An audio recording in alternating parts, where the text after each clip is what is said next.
Okay, as we move along now, let's get to a couple of what I call revealing exercises, and we'll start with revealing exercise number one, the loyalty ladder. Listen, when we start working with an advisor or a team or a firm, I never ask how many clients do you have? It's an inappropriate question. What we ask is how many households do you serve?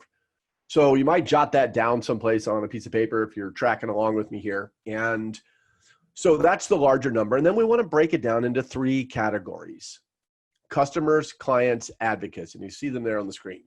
And here's how we define those three categories. Number one, customers. These are people that are doing business with you, but we also know they're doing business elsewhere. So maybe you're doing their wealth management and they're doing their risk management and insurance someplace else, or maybe they have a second advisor or what have you.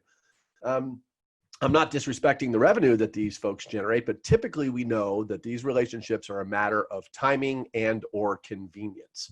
And so they are what they are.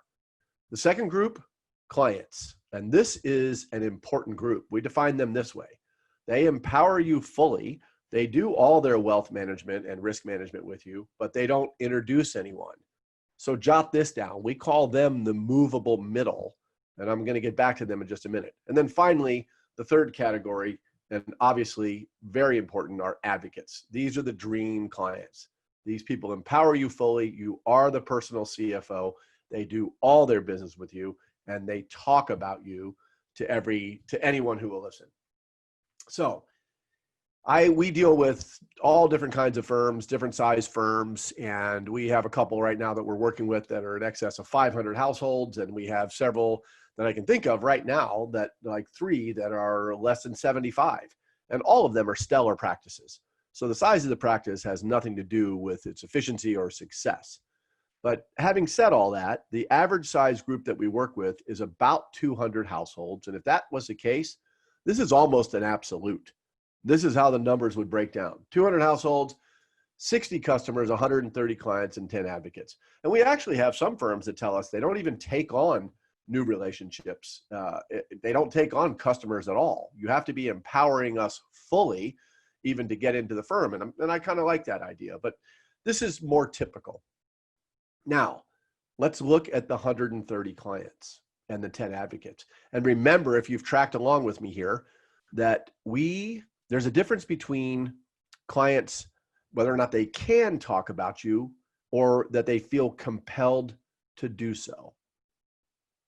And remember, we said that the goal then is to have advocates duplicate themselves. And we know from working with advisors, this will happen 2 or 3 times a year per advocate.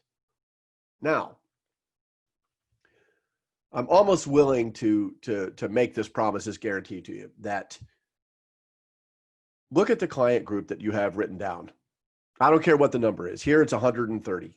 If it's 50, if it's 20, it doesn't make any difference. Think about over the next 6 or 9 months. If we were to take 20% of your client group and move them to advocate status. So in this case, 26, let's round it down and say on this example, we're going to move 20 clients to advocate status. And all of you right now, look at your number in the client category. You know that there are people in there that should be advocates. They're a razor's edge away. Heck, they're doing all their business with you already. What are they missing? They're that close. Let's go find that 20%. So we're going to move here 20 clients to the advocate status, and that number of 10 now becomes 30. And in the next year, each one of those 30 duplicates themselves only one time. The question I have for you is, what happens to your practice? Yeah, you've got a big problem, because now we've got the 30 advocates become 60 and so on and so. And listen, this isn't, I don't believe in hyperbole. We're not promising things that can't happen. There are proven processes that we put in place. Your advocates, would you say this? These are people that are invested in your success. Yeah, obviously, because you're working with their money, they want you to remain successful because you are their advisor. But isn't it a little bit more personal than that on some level? Yeah, I bet it is. There are a handful of people in there that are like, wow, I really want my advisor to be successful because I really like her. She's a good person. She's skilled, all of that. Those people, let me tell you something, when they recognize that you've developed and refined a process and they're now compelled to talk about it, I can just line up advisors where this proven process has worked. And indeed, their best clients are saying things like, finally, thank you. Now I know how to describe you. Look at the numbers. Look at the possibilities. Let's put the process in place. And in the next exercise, we'll get into exactly what can be most revealing. Okay, you with me? Fantastic.